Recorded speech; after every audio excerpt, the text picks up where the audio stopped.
smart or you are smarter than other people, itu bahaya. Iya, betul. Ya, Mm-mm. Banget. ya. Gimana sih bisa sukses Bapak di usia yang sangat muda? Apa sih prinsip atau key point yang selalu Bapak pegang dalam hidup? Yourself in di tempat yang banyak kesempatan, yang banyak opportunities. Dalam arti begini, kalau saya selalu bilang kalau mau mancing ikan, jangan mancing di kali yang kecil, yang airnya nggak jalan. Percuma, ikannya nggak akan pernah lewat. Iya. Gitu. Kalau mau Pernah apa ada namanya? kegagalan atau titik rendah dalam hidup nggak sih Pak? Oh Dan ya pasti gimana? dong. Boleh Pasti. di-sharing nggak Pak ke kita? Ya, Petrus apa namanya? Nggak semua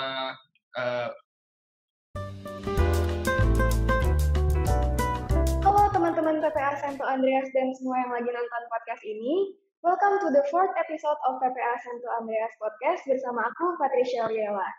Hari ini kita kedatangan seorang pengusaha sukses yang aktif di sektor perusahaan keuangan dan investasi nih teman-teman.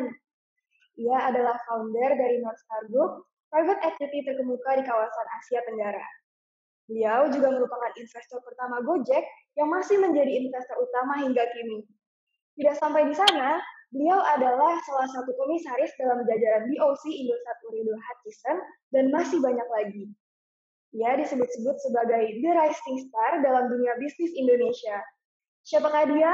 Langsung aja kita panggil narasumber kita pada hari ini. Please welcome Ko Patrick Waluyo. Halo Ko. Hai Patrick. Apa kabarnya? Baik, makasih. Kamu baik semuanya? Baik ya. Baik Ko. Ko, thank you ya udah bersedia menyempatkan diri untuk sharing hari ini sama kita di podcast PPA Santo Andreas. Sama-sama, it's my pleasure. Oke. Ko, selamat Minggu Palma, by the way. Oh iya, selamat hari Minggu Palma ya, Ko. Ko, teman-teman semua pasti udah eager nih, pengen dengar cerita Ko Patrick. Apalagi setelah munculnya Northstar Group, Gojek, kita semua tuh pasti langsung berpikir, oh anak muda bisa ya bikin suatu karya yang sebesar dan seberdampak itu. Nah ini yang pengen kita tahu di podcast hari ini. Mungkin kita bisa mulai dari awal Ko Patrick memulai usaha. Ko boleh cerita gak gimana background Ko Patrick? Mulai dari pendidikan sampai akhirnya bisa menjadi pengusaha sukses saat ini. Ya, terima kasih Patrice. Saya lahir dan besar di Jakarta. Saya sekolah dari SD sampai SMA di sekolah Katolik, mulai dari TK Ursula, lalu SD Belarminus. Saya SMP SMA di Canisius, lalu saya kuliah di Amerika, dan sesudah saya lulus, saya kerja di luar negeri kira-kira 10 tahun. Saya mulai kerja di Goldman Sachs sebagai investment banker di London, lalu pindah ke New York, lalu saya kerja di Tokyo untuk seorang pengusaha dari Hong Kong namanya Richard Lee. Dari Tokyo tahun 2003 saya kembali ke Jakarta dan bersama partner saya Pak Glenn Subita, kita mulai Northstar di tahun 2003. Usahanya usaha UMKM, modalnya kecil.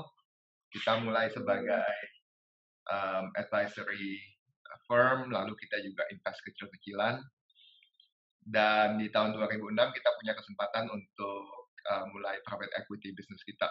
Jadi fund pertama Northstar itu kita mulai di tahun 2006. Dan sampai sekarang kita sudah punya 5 funds dan dengan total asset under management sekitar $2,5 miliar. Wow, keren banget ya Ko ya. Di usia yang sangat muda udah berhasil sekeren ini. Udah nggak muda lagi, Patrice. Waktu mulai masih muda, sekarang udah nggak muda-muda banget. Masa sih kok? Dari mukanya muda banget loh. Kok boleh tahu gak sebelumnya kuliah? Kok kuliah apa kok? Ambil jurusan apa? Saya ambil jurusan teknik industri dan operations research. Oh, justru dari teknik ya kok, bukan dari bisnis ya kuliahnya? Ya, tapi teknik industri dan operations research itu sebetulnya not the most technical part of engineering karena banyak mengenai masalah operations, lalu kita semua mesti ngambil accounting, finance, dan waktu saya di tahun ketiga, tahun kedua, tahun ketiga kuliah, saya intern di dengan bos saya eventually itu Richard Lee di Hong Kong. Saya intern 2 kali, 2 summer.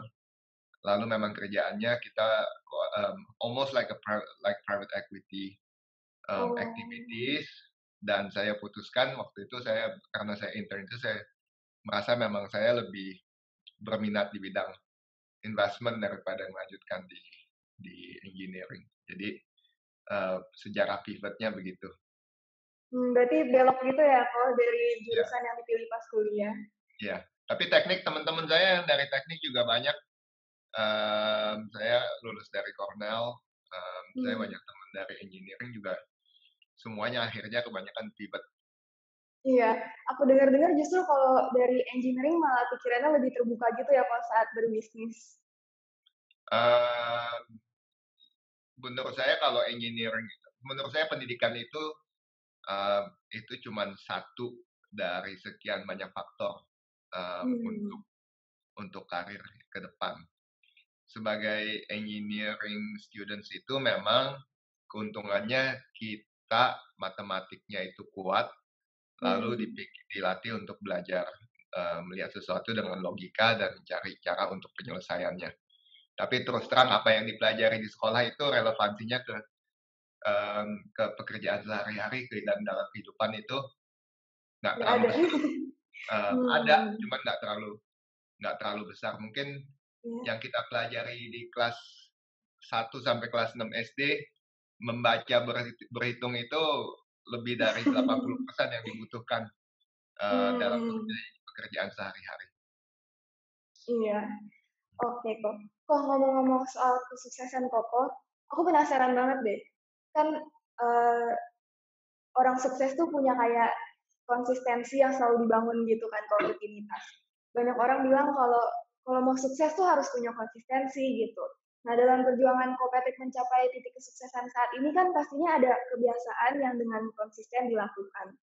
Karena juga menurut buku yang aku baca, Seven Habits of Highly Effective People, memang ada rutinitas yang harus kita lakukan untuk mencapai kesuksesan gitu kok. Jadi gimana kok? Kalau Kopetik sendiri, rutinitasnya gimana sih kok bisa sukses gini? Ya, Seven Habits oleh Stephen Covey itu is a very good book. Saya waktu masih muda juga baca buku itu, dan menurut saya memang itu kan mengenai habits ya, mengenai habits yang itu bagus untuk dibaca dan untuk dimengerti dan sangat berguna dalam kehidupan, terutama dalam kehidupan saya. Pertama, kalau Patrice ingat bukunya pertama kali dia ada cerita mengenai dia naik kereta api lalu ada anak kecil nangis kan. Dan anak kecilnya ternyata nangis karena ibunya baru meninggal. Jadi satu itu mengenai masalah empathy, Patrice. Mengenai empathy, mengenai orang lain. Kita tuh selalu melihat sesuatu itu dari kacamata kita sendiri. Tetapi di dalam kehidupan dan terutama dalam bisnis kita juga bisa harus melihat sesuatu itu dari kacamata atau dimensi yang berbeda-beda dari orang lain, dari yang berbeda-beda, sehingga kita bisa mengambil keputusan yang lebih tepat, yang lebih baik. Jadi itu saya melihat bahwa itulah yang disebut wisdom ya, dan pengalaman. Jadi dalam melihat sesuatu itu memang kita perlu objektif, kita perlu rasional, tapi itu nggak cukup. Kita perlu selalu melihat dari kacamata orang lain, dan dalam melakukan sesuatu itu kita harus selalu, kalau saya pribadi, saya maunya tuh selalu menghasilkan sesuatu yang win-win untuk kedua belah pihak atau ke semua pihak. Karena menurut saya bisnis itu bukan zero sum game. Hidup itu bukan zero sum game. Zero sum game artinya yang satu gain, yang satu lose. the beauty about life, the beauty about business itu, you can actually create value out of nothing. Um, Hmm. dan itu sesuatu yang karena itu kita bisa create values dari nothing. Other people can also benefit from it. Jadi Iya. saya selalu melihat yang win-win. Nah, kalau mengenai masalah yang lain-lain semuanya basic lah, Patrice. Kita mesti rajin, kita mesti jujur, Hmm. kita mesti kerja keras. Itu semuanya basic. Kalau kita itu juga sebagai pengalaman saya, we need breaks untuk bisa Hmm. sukses. Apa itu artinya? Kita perlu ada orang yang membukakan kesempatan kita. Apakah itu orang, apakah itu suatu keadaan, ataukah itu teknologi, atau apa yang membuat kita bisa maju. Tapi Hmm. itu kalau mungkin beberapa orang bilang itu mungkin luck factor. Tapi saya juga Hmm. percaya bahwa luck itu favors people who work very hard and who are prepared. Iya, betul. Ya kan? Karena Hmm. kadang-kadang it's just about being there. Iya. If you are there all the time, then it's a matter of being in the right time at the right place. Hmm. Iya, Itu betul. but you have to be there. Saya ngelihat banyak anak teman-teman waktu saya growing up, even saya ngelihat pada saat ini banyak yang selalu mengharapkan ada keberuntungan, ada luck, tapi Tapi nggak nggak berusaha mau ya, Pak? being there, nggak mau being there. Iya. Jadi itu ya mungkin itu yang paling penting, Patrice, dan juga Hmm. is also about mental preparedness. Mental preparedness itu Hmm. selalu baca, selalu aware dengan tren, lihat, pergi, kalau ada kesempatan bisa pergi ke luar negeri, lihat what's going on there. Hmm. Lalu kalau bisa bicara dengan orang-orang yang lebih sukses, yang lebih pintar, yang lebih punya pengalaman beda. Terus belajar deh pokoknya. Itu jangan pernah Iya. sampai hari ini pun saya masih belajar banyak dari berbagai macam orang, dari berbagai macam tempat. Jadi saya selalu punya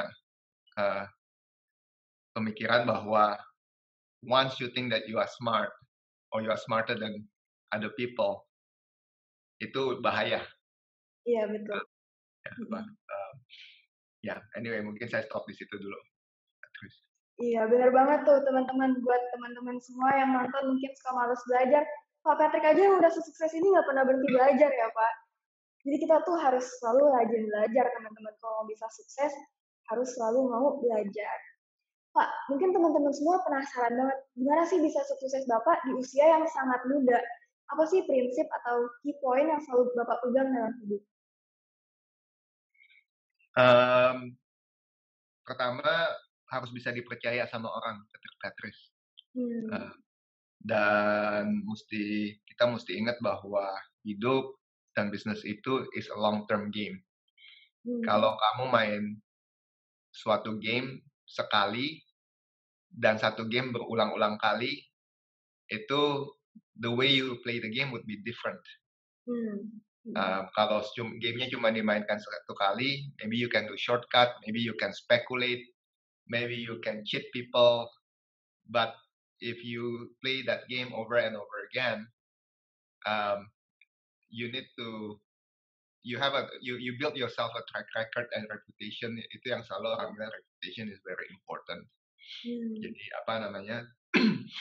harus bisa dipercaya orang, itu artinya jujur, nggak macem-macem, Hmm. itu penting sekali karena di dalam bisnis, trust and reputation are very important. Kalau nggak ada trust, nggak ada yang mau bisnis sama kamu, atau regulator nggak akan mengizinkan kita untuk melakukan macam-macam. Itu satu.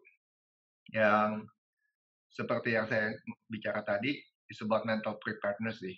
It's about you need to learn, you need to be prepared, you need to know what you want to do. Kalau belum tahu juga nggak apa-apa, you try. Uh, dan always place yourself in di tempat yang banyak kesempatan, yang banyak opportunities. Dalam arti begini, kalau saya selalu bilang kalau mau mancing ikan, jangan mancing di kali yang kecil, yang airnya nggak jalan. Percuma, ikannya nggak akan pernah lewat.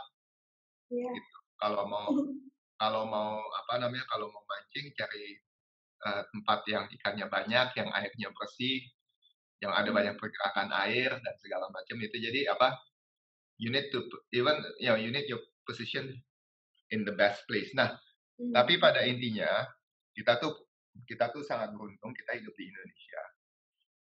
Karena Indonesia itu banyak sekali kesempatan, it's a land of opportunity. Dan pengalaman saya itu there are more opportunities than good talents available. Jadi we are in the right place. So I think yang lainnya itu juga cuman kerja keras,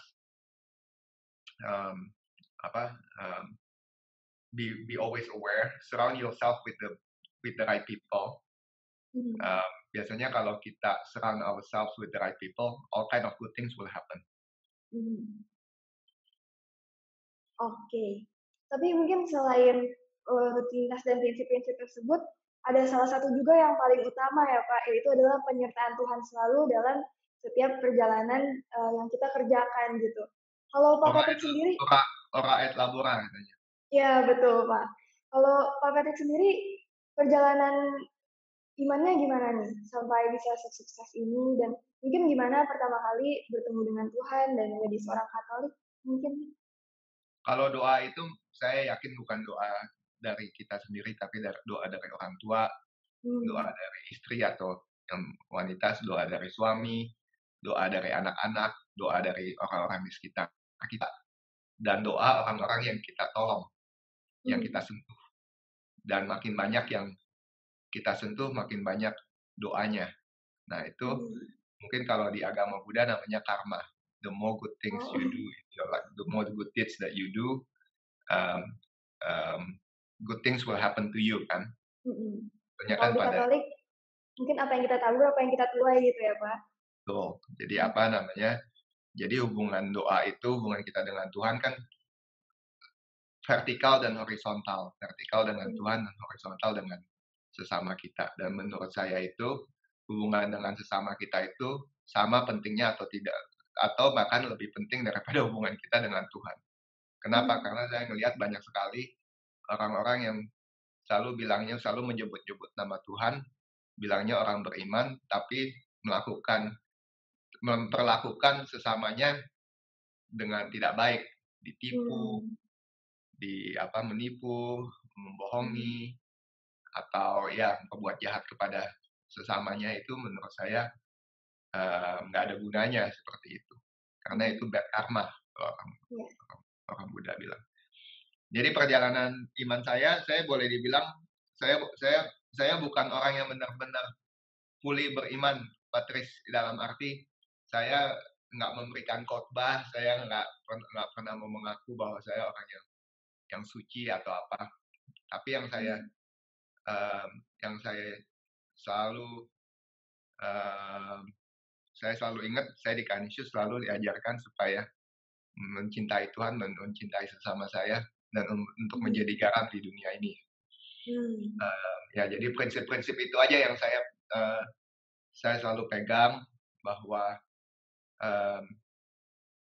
we need to leave this place a better place from when we found it. Iya betul Pak.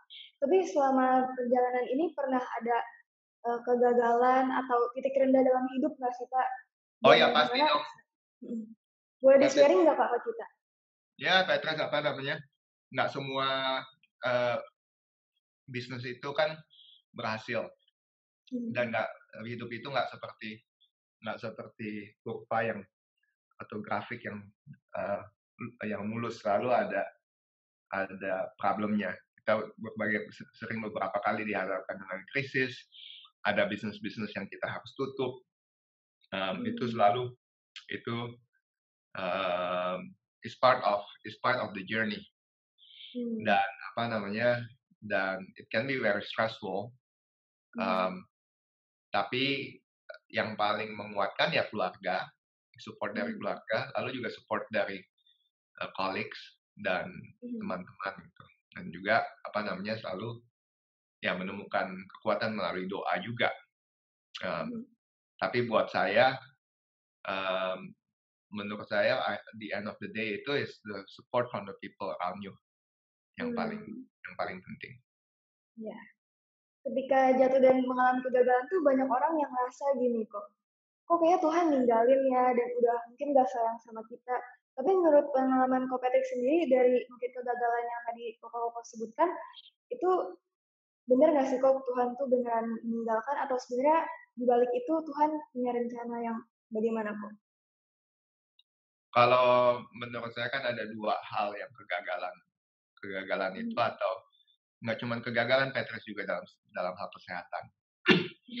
Ada hal-hal yang di bawah kekuasaan kita, tapi kita melakukan kesalahan sehingga hasilnya nggak bagus atau gagal. Ada hal-hal yang di luar kekuasaan kita. Ya. Saya kasih contoh misalnya, kita bisa dalam kesehatan gitu, kita bisa olahraga setiap hari, kita bisa jaga pola makan yang sehat dan sebagainya. Tapi kalau kena virus COVID, there's nothing you can. Right? And hasil dari outcome dari COVID itu sendiri bisa macam-macam bentuknya, bisa mild, bisa hard. Di bisnis bisa membangun bisnis yang kuat lalu kena krisis atau kena kalau punya hotel di Bali tiba-tiba 2 tahun turis nggak boleh datang, there's nothing you can do kan itu sesuatu yang di luar kekuasaan. Tapi ada juga hal-hal yang kita melakukan suatu keputusan bisnis, kita salah lagi sehingga problemnya makin besar dan kita harus mengalami kerugian atau harus menutup bisnisnya. Tapi menurut saya itu semuanya bukan salah Tuhan, nggak mungkin Tuhan yang yang membuat kita dalam keadaan seperti itu. Saya merasa bahwa itu adalah part of nature. History repeats itself over and over again. Jadi tapi kita juga saya juga percaya bahwa kita nggak boleh menyerah dengan keadaan seperti itu. Kita harus melakukan hal yang terbaik pada saat kita menghadapi suatu masalah. Kita ambil keputusan terbaik. Keputusan terbaik itu bisa termasuk yang rasanya nggak enak kita saat itu. Pada saat itu kita harus tutup bisnis daripada rugi terus atau dan sebagainya. Tapi itu semua kita harus hadapi. Dan nggak ada gunanya meratapi nasib. Iya. Tadi Koko sempat sebut mengenai keputusan sebagai seorang leader pasti Koko sering dihadapkan dengan berbagai keputusan ya Kok, termasuk mungkin keputusan saat membangun Northstar Group atau melakukan investasi ke Gojek. Ngomong-ngomong BTW saat itu berarti Gojek Koko dari awal banget ya Kok, dari saat mulai awal. Padahal berdasarkan riset tingkat kegagalan startup itu sangat tinggi ya kalau bisa mencapai 90%. Namun akhirnya Gojek bisa bertumbuh menjadi dekakorn pertama di Indonesia. Boleh sharing ke kita dong kok, gimana sih Ko Patrick melihat melibatkan Tuhan dalam mengambil sebuah keputusan sehingga keputusan-keputusan yang diambil tuh bisa sangat tepat gitu kok. Kayak Gojek dekakorn kan wow banget ya kok. Kalau tadi saya katakan di awal itu, Patrice, salah satu yang penting itu adalah being in the right place at the right time and surrounding yourself with good people. Itu itu 3 hal itu penting walaupun nggak gampang untuk put yourself in that situation. Kenapa saya bilang begitu? Pertama, di dalam kasus Gojek, saya beruntung saya kenal Nadim. Nadim, Makarim saya udah kenal lama sebelum saya memutuskan investasi Gojek itu saya mungkin udah kenal 2-3 tahun sebelumnya. I always admired him. Dia saya merasa dia a bright man, bright young man. He went to Harvard Business School, lalu dia punya pengalaman yang cukup baik. Dan saya in the right place at the right time karena waktu saat itu saya kebetulan bisa bertemu dengan pendirinya Uber dan saya lihat apa yang Uber lakukan di Amerika dan apa yang mereka bisa buat dengan teknologi, dan saya merasa bahwa di Indonesia itu ada kesempatan untuk melakukan itu walaupun masih spekulatif karena belum ada yang melakukannya. Nah, so I was in the right place and at the right time. At the right time karena begitu kita mulai Gojek ternyata sambutan masyarakat itu sangat antusias. Kepemilikan mobile phone, smartphone makin meningkat dan ternyata apa yang dilakukan Gojek itu menyelesaikan banyak permasalahan hidup kita di Indonesia, apakah itu kemacetan, apakah itu inefisiensi dan segala macam. Dan ya itu dimulai dari situ, Patrice. Jadi in the right place, in the right time. Waktu itu kebetulan saya mentally prepared karena saya ngikutin mengenai Uber, dan more importantly karena saya udah kenal Nadiem cukup lama. Sekarang Mas Menteri namanya, kan dulu saya sebutnya dulu saya panggilnya Nadiem, sekarang mesti panggilnya Mas Menteri. Ya jadi seperti itu ya. Pokoknya kuncinya 3 itu ya Pak. Tapi kalau untuk dalam memutuskan berbagai keputusan gitu Pak, mungkin saya aja misalnya di organisasi yang kecil kalau untuk mengambil keputusan sulit ya Pak. Kayak bagaimana Pak Patrick bisa mendengar hikmat dari Tuhan gitu.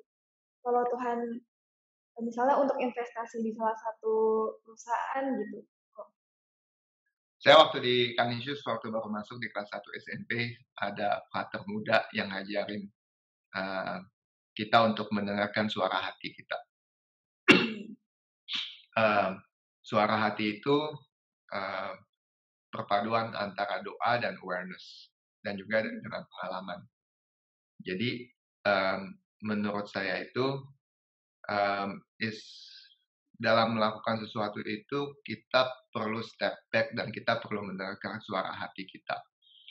Doa itu ya itu hubungan kita dengan Tuhan, tapi juga mengenai tranquility in our mind and our heart when we have to make a decision.